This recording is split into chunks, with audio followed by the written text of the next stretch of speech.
I'm Dan Lutz, and I'm addressing the abundance-minded people of the world. I've been going over the documents for proof of ownership of funds for the Factualized Trust that was put together by OPPT, One People's Public Trust, when they foreclosed on the Federal Reserve and Bank of International Settlements, and took over and created these factualized trusts for everyone, and all the money that was in the large trust was distributed to all the individual trusts. So this is the way it stands now, and so people have been accessing their Treasury Direct accounts by way of their Social Security number and determining which Federal Reserve their account was being held at by way of the Social Security card, and seeing the letter on the back of the card would match a particular Federal Reserve branch. And you find out the routing number, then you have the information that you can use ACH to then direct funds. So in order to do that, and you should finalize this paperwork for yourself. It does no harm whatsoever for you to do this paperwork. You're not filing it with anyone, you're just notarizing it. By actually taking the action of notarizing it, is basically noting that you've picked up your trust and you're now in control of it, and you know that it's there and it's yours. So it's pretty simple. Now these documents are I actually did a reading of Heather Ann's from from OPPT, One People's Public Trust, and read through her entire Factualized Trust.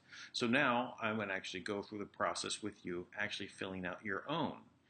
And you can find these documents on documents-for-ownership-for-funds. And the title of this page is Documents for Proof of Ownership of Funds. So these are basically the instructions that you would follow for going through the process. And in brief, I'll just go through that there's basically three versions of this document. The first is a Word version, so you can put it as a word processor, and you can that's your working document. So here, for the Word document, it says anything in brackets, you're going to want to fill in the information in those brackets. So an example, if a bracket says XXXXXXXXX, you write in there XXXXX, the last four of your Social Security number.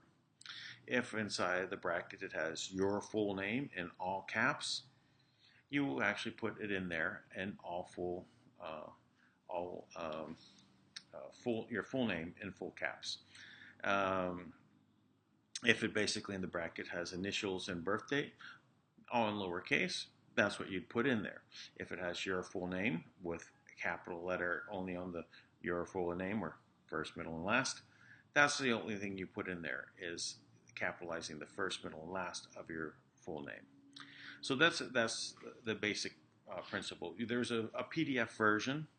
That PDF version is a reference, because when you're changing things inside Word, things happen. You change one thing and that moved around there. Is it correct? You backspace. Is it the correct thing? You can go back to the PDF version with the blanks in it and say, oh, look, I misplaced a comma. Oh, what happened to the period? So, what color is it supposed to be? Because color was also, there's different colors on different words, and match as it's there. So that's what the PDF version is there. And then the PDF of Heather Ann Tushy's Giraffe's own Factualized Trust, which is a reference for you to see, well, this is really what was done. So then you have two comparisons and one document to work from.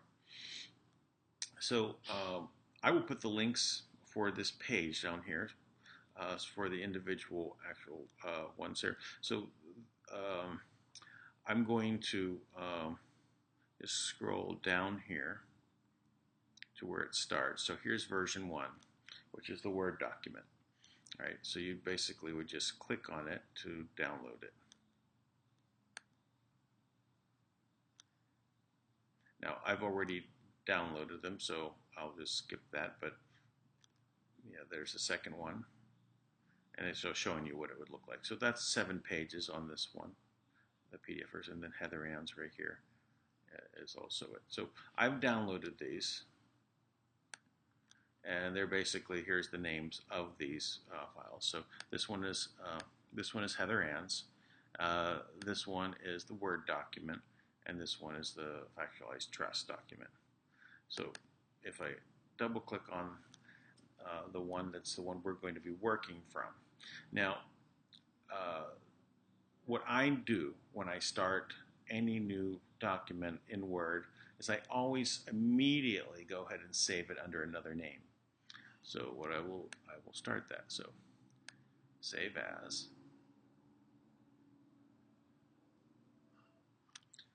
and I'm just going to put SWS.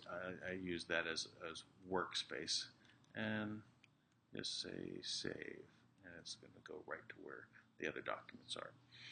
So just to scroll through this, just to kind of note, you see there's brackets here under the third line down, and it's basically in a purple color, your full name.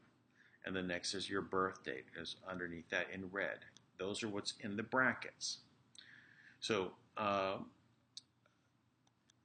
you're just going to look through this, and you're going to find where there are brackets, and that's what you will then need to replace the information thereof. So it's throughout this. Now this first page is kind of a summary page, and then it actually starts, page 1 is on the second page. So you're actually going to have 7 pages in this particular document. So you also notice that at the bottom there's a place for you to put your initials on the bottom of each of those pages. And then on the last page you have a place for your full name and also for the initial. This is also where the notary is going to sign. On the very first page, you're also going to have this page notarized as well. I noticed that it was, when I went to go get mine notarized, I had to redo the first page because the notaries here have much bigger stamps and everything, so there wasn't really enough room on here. So I changed the font and made the word smaller so that there was space down at the bottom for them to fit their notary stamps in. So let's get started. This is going to be fairly simple. So I'm going to go and I'm going to capture this where it says your full name. Now I'm capturing, highlighting only what's inside the brackets. I'm not including the brackets. The reason is it's a nuance in Word that if you try to include the brackets, it may mess up the formatting when you're doing a search and replace. I've noticed this many times. So I'll go back and remove the brackets later. It also makes me aware when I go through the document what was changed, because I'll be looking for those brackets. So what I'm going to do is I'm going to go up to replace. So here, oops, I actually didn't do one thing. Let me stop that. So I highlighted, but I forgot to copy it. So now I copied it. Now I'll go back again. So your full name is in there. Again, no brackets. Now I'm just going to put John, John,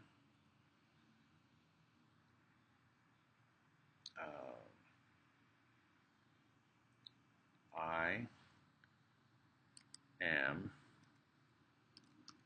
Freeman.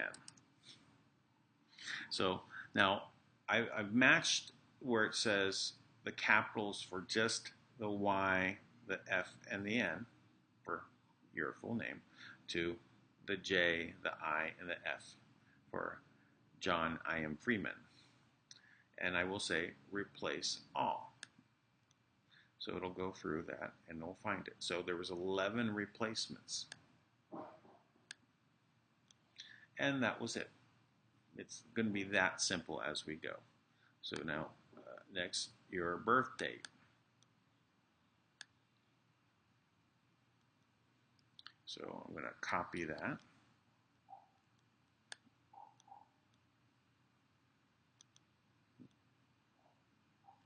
Or to replace your birth date, and I'm going to replace that with JULY for 1776. Of course, that's very old date, but it's just for our purposes here. So there was 2 of those replacements. Okay.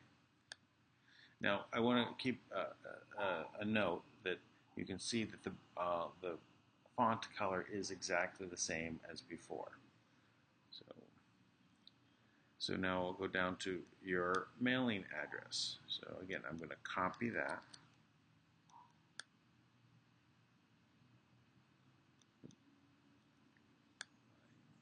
Replace. So the mailing address is 1234 First Street.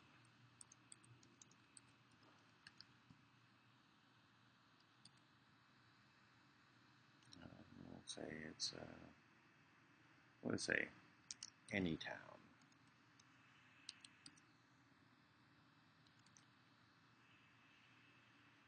And we'll pick a state. We'll go with CA, California. I'll just spell out CALAFOR. California. Okay, so replace all. That was just one replacement. Next, your phone number and email / email. Copy.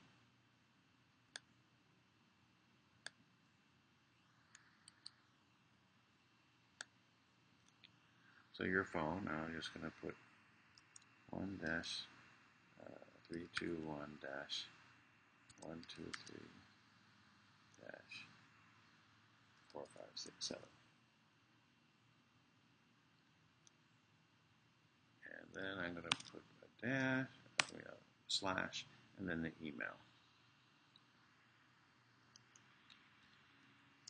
Freeman at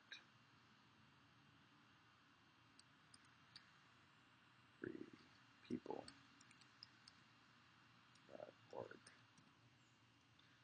Okay, and again, replace all. One replacement. So again, only one place where that was done. Now, next is I can see the next one coming up is your email. So we just entered it. So I'm just going to leave it there for a minute, and I'm going to put in here. I'm just going to type what I say, but it's YOUR, lowercase, F, email, EMIL. So now it's the same thing that I would be copying and pasting, but I could read it. And only one replacement. Okay, so now you can see as we're going through here, we're just making sure that we're looking for the brackets, and wherever there is a bracket, we have to see if we have to put in the new information.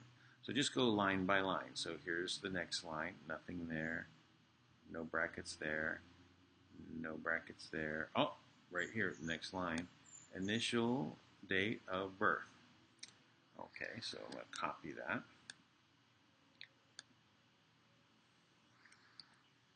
Initials, date of birth. So initials, J, I, F, dash, date of birth,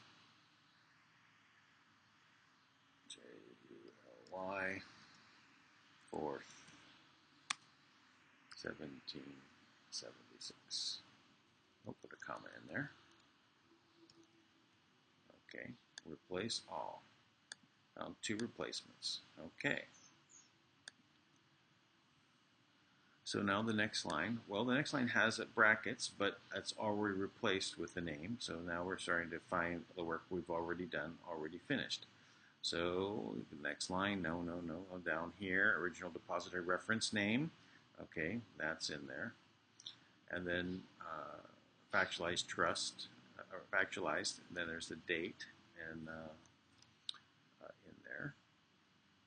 And then keep going, looking for brackets, here, account number. So this is your social security number.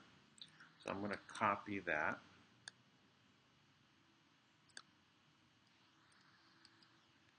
And then I'm going to put in the number. Now, the social security number on the card always has those dashes, you know, three letters, I'm sorry, 3 numbers, a dash, 2 numbers, then a dash, and 4 numbers.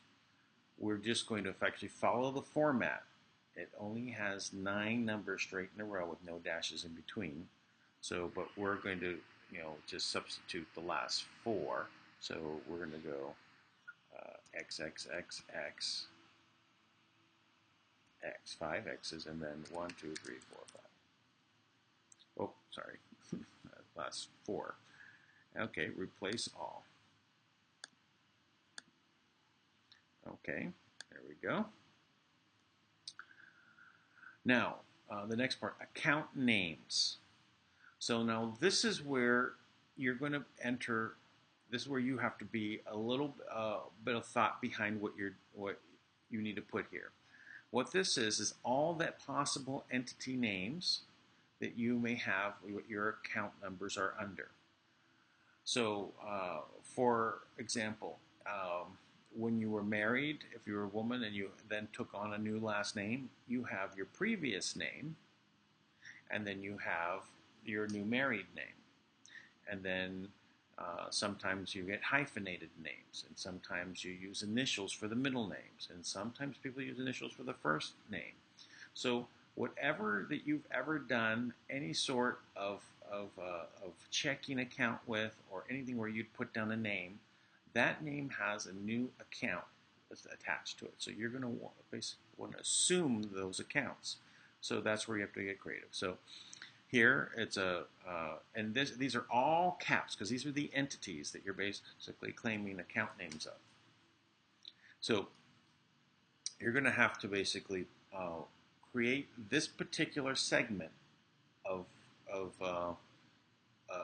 names, because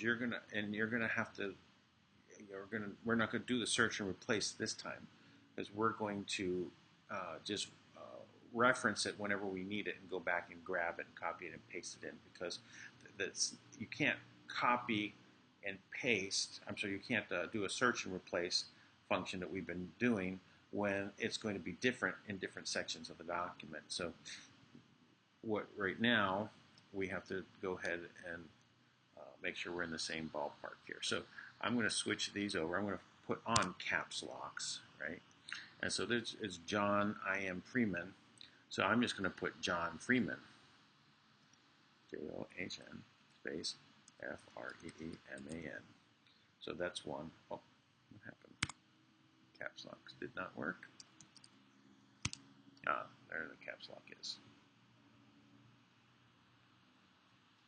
So John Freeman. All right. Now, this is also where there are brackets as well. Now, I'm going to be removing the brackets later, so you could either leave the brackets or take them out here. I think I'll just go ahead and take them out as we're going on this section, only on this section. So I'll reference it a different way later. So that's John Freeman. And then it says your married name, right? So what is your married name? So let's just say, what we'll do here is we'll put a comma after the name, and then we go J.I. Freeman. Because your married name is going to be the same, so we're really not going to pay attention to that. But if you have a different married name, that's what you would put in there. Your alias. Okay. So that would be if you had an alias on this front. So I'll just make up one for John. Johnny Freeman.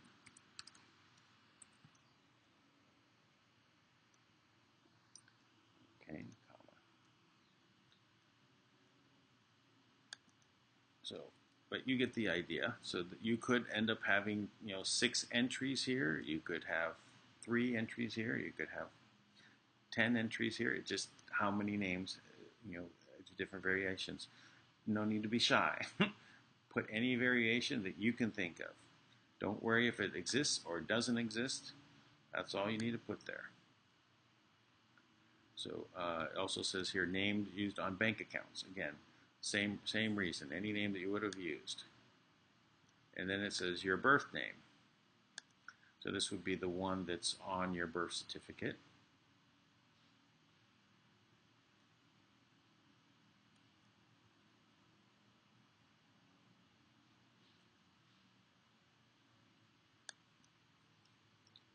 No, I'm going to leave this one fairly short list. There's just putting 3 names for this one, but there could definitely be 6 or more, anything like that. So don't worry, just go ahead and fill it up best you can with those names. So here is it your date of birth. There's a typo there on that line. It says OD birth. I mean that's of. That's why it didn't get substituted on the search and replace, because it wasn't of. So that one was a mistake. But we have the date of birth up here. So we're just going to go up and grab the date of birth. July 4th, 1776. Copy it. And go back down here and replace this.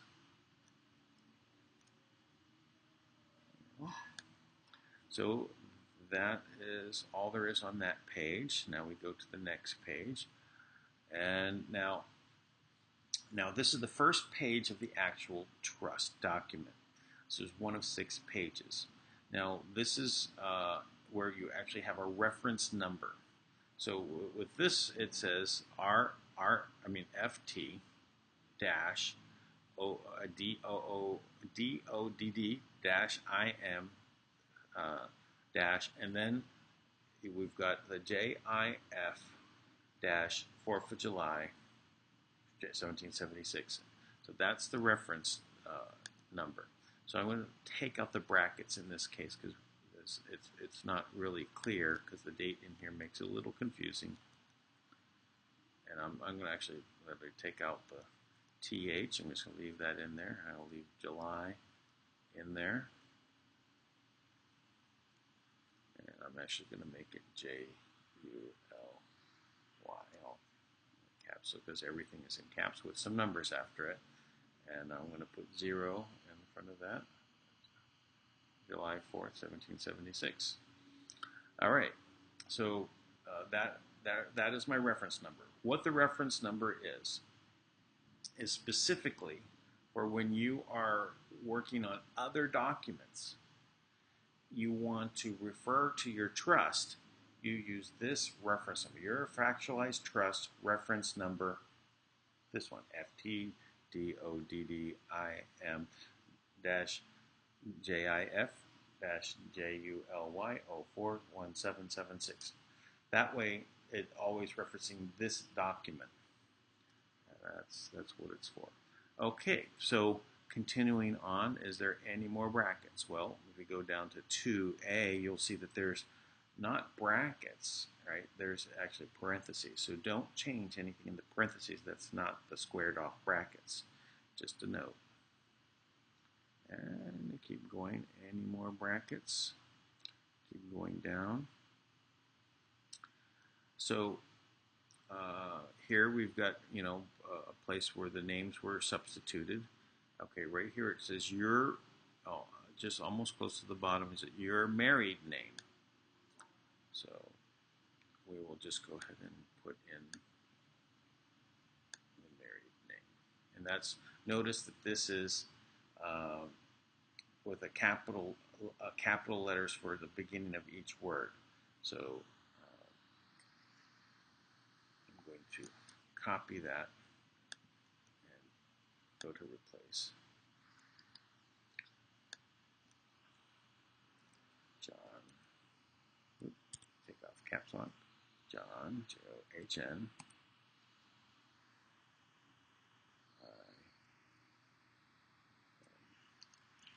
Freeman, replace all. Only one replacement there. Okay, and then again we have another XXX right here. So there is no brackets on this particular one. So I do believe it is going to end up being the same number as before. So what do? We have a question. Well, we've got some reference documents, so why don't we go look at them? So I'll go over here to the Heather Ann's and pull that up. And we'll go to that same area. So here it is. Oh, we're on the same page. Let me check again. What page? So were we on? We were on page 1. Okay. So back to Heather Ann's. Page 1. And towards the bottom, it shows here that it actually has the XXXX with the 1682.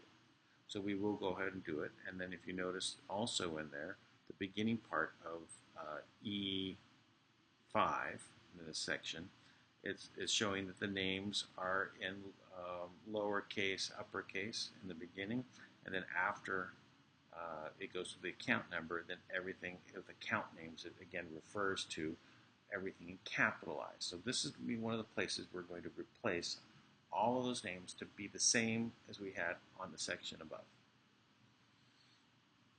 So back to our Word document. So again, these last four,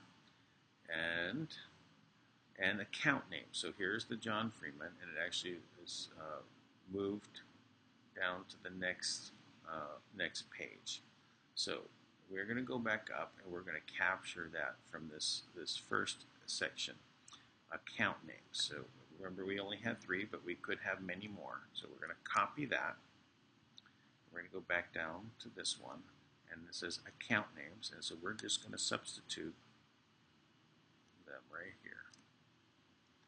Now, the next section down, it's really has the same things continued, but notice that there is a semicolon at the end.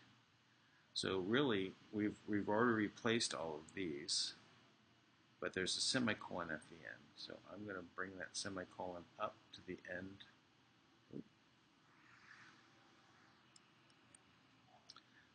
Almost deleted one. So that semicolon goes at the end of this up here. So now you notice that we are moving around this header on the second page. It's okay to move the words, up to the next line above it, which if they fit on the previous line, or if they fall below that. So that's movable. So that's a little bit of play that we have with the document, but we don't want to have a tremendous amount of space between these things. So we want to make sure that it ends and there's not space to write another line in between without it looking squished. So now we're go down to this. We're in. So that was all section 5. We're into section 6 down here. And so it says duly factualize and notice. And so here's the date of birth, again, your date of birth. So now why why it missed that again, on this search and replace. It's a question, but we do know what the date of birth is. So we just go ahead and copy it and paste it back in. What was up here? Date of birth.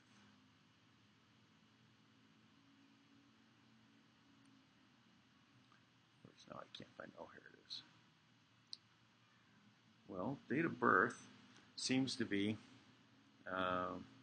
same as the factualized date, but let me just look at something. So I have that all capitalized, and I'm gonna go and look at Heather Ann's and see what does that look like right now. So it's using not capitalized letters, but July 30th, 1972. Now just go look up here. Now look where it says factualized. That's all in caps. So those are differences, and we should really note that there is a difference between those two. So we're going to match what she's done. So it's a little complicated, but not too much. So we're doing all right here. We're making our way through this. So we're going to go ahead and we're going to just do this as though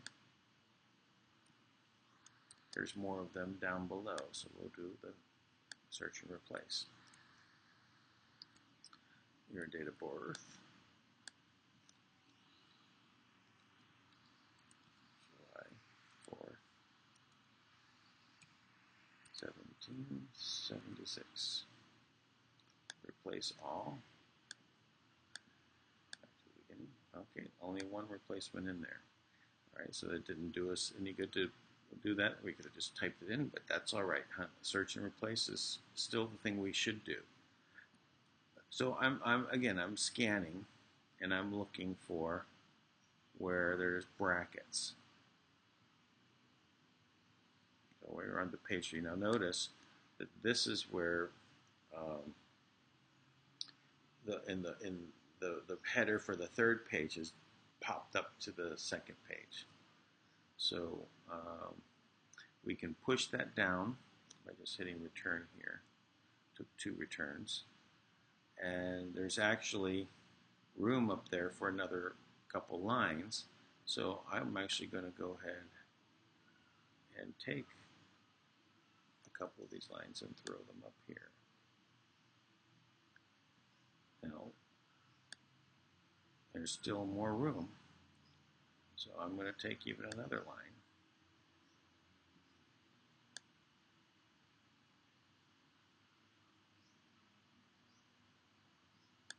Okay, and still there's going to be, I'll take 2 more lines. And see what I'm doing, I'm just trying to make sure that it kind of falls at the end of where it should be. So now that one, it did not, it brought too much down, so I'll hit return here. Now, that now pushed everything up so it's really tight at the bottom, enough room for the initial. But now we have to move the header back up on top of this one. Okay. So now that's the end of that one, 67. So I'm just going to take out the extra spaces in here.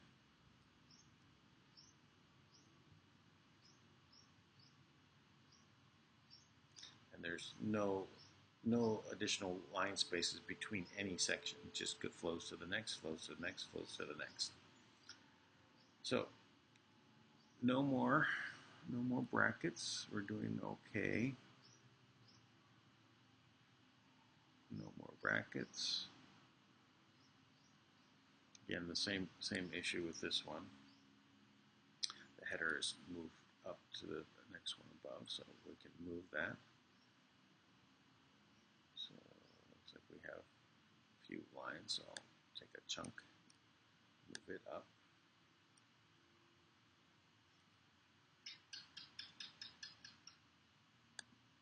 And looks like we actually grab one more line.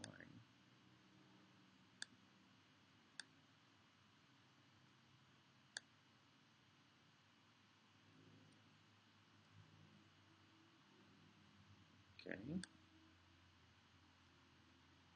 So it looks like we're good to go there. Again, I'm scanning for brackets.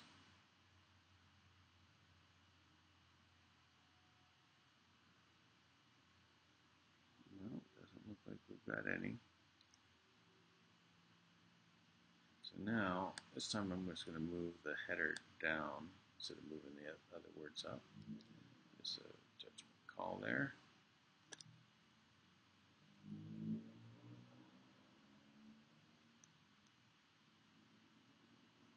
Looks like a lost formatting there. It went to the center, so that's where that was what that one was set up for. All right.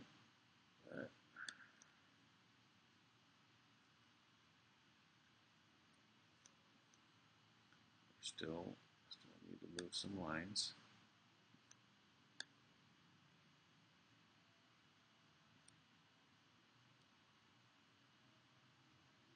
Okay, looks like we're good now. Still scanning, scanning, scanning. Oh, same problem here. Gotta move that.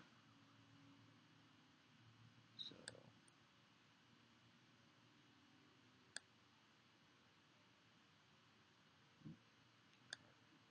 difficult to move.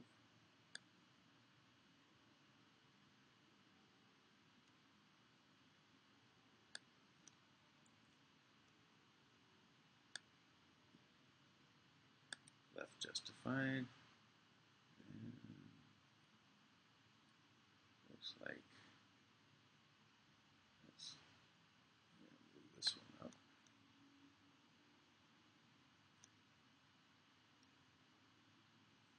Okay.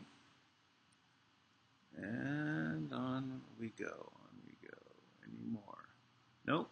I think we just made it to the end of the document. So that was the first part. Now we have to go back and we have to get the brackets. Well, so we're going to just go to the top of the document and we're just going to look. So I'm just going to go to one by one. Well, we could do one by one. That's like removing the brackets, and then I'll show you one other way. So now let's say from here, I'm just going to go ahead and do that search and replace. But this time I'm just going to put in the bracket, the beginning bracket, right? And I'm going to replace it with nothing. There was 20 replacements for that. And gone. So now let's do the same thing with the other side of the bracket. Did the left side bracket like this, and then the right side bracket like that. So replace all. Again, 20 replacements. So I think we've wiped out all of the brackets. So this is the basic document that we have to work from that we need to have notarized. So it's good to just go through, make sure that the headers are on there. So look, it jumped up. So bump it back down. Also in the footer, there is your full name. So we're going to have to actually put your full name in the footer. So let me go up and grab the full name again so it's matching.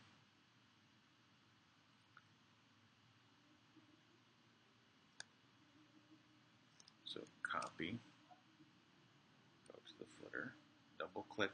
Now if you double click on the footer, you can go edit that way, or just you can also open up the menu and do it from there. So this is original depositor, John I. M. Freeman, governed by original, and then a place for your initial.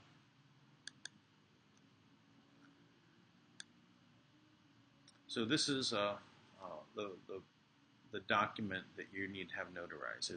That's basically it. So now that we're done, we'll go ahead and we'll say save as. And I had put WS there for me, meaning worksheet, so I'll just put now final in the beginning. And that's basically it. So when you get this notarized, they may need to have extra space at the bottom. You may want to do a second version of this one where you change the font size. Now that's what I had to do. I just went in here, up to here, and I just changed it. Change the font size. I'll go down to 9. There we go. So that gave some extra space on this document so that I can hit a couple of returns. And that gave enough space that it could be notarized. Now some notaries have different smaller ones and it would fit like on other ends. You can see here. See here, it just fit up in there, and they had to handwrite some things in alongside there, the commission number and so on. But that's fine. It's been notarized. So the other than this document, I was listening to Harvey Dent and his one of the videos that I saw or listened to more. He was talking about what he did with PayPal. He also created a certificate of authority over his Social Security number and card. So he actually put a picture of his Social Security card on this document. So I will now show you how I did mine. And so that will be the next section.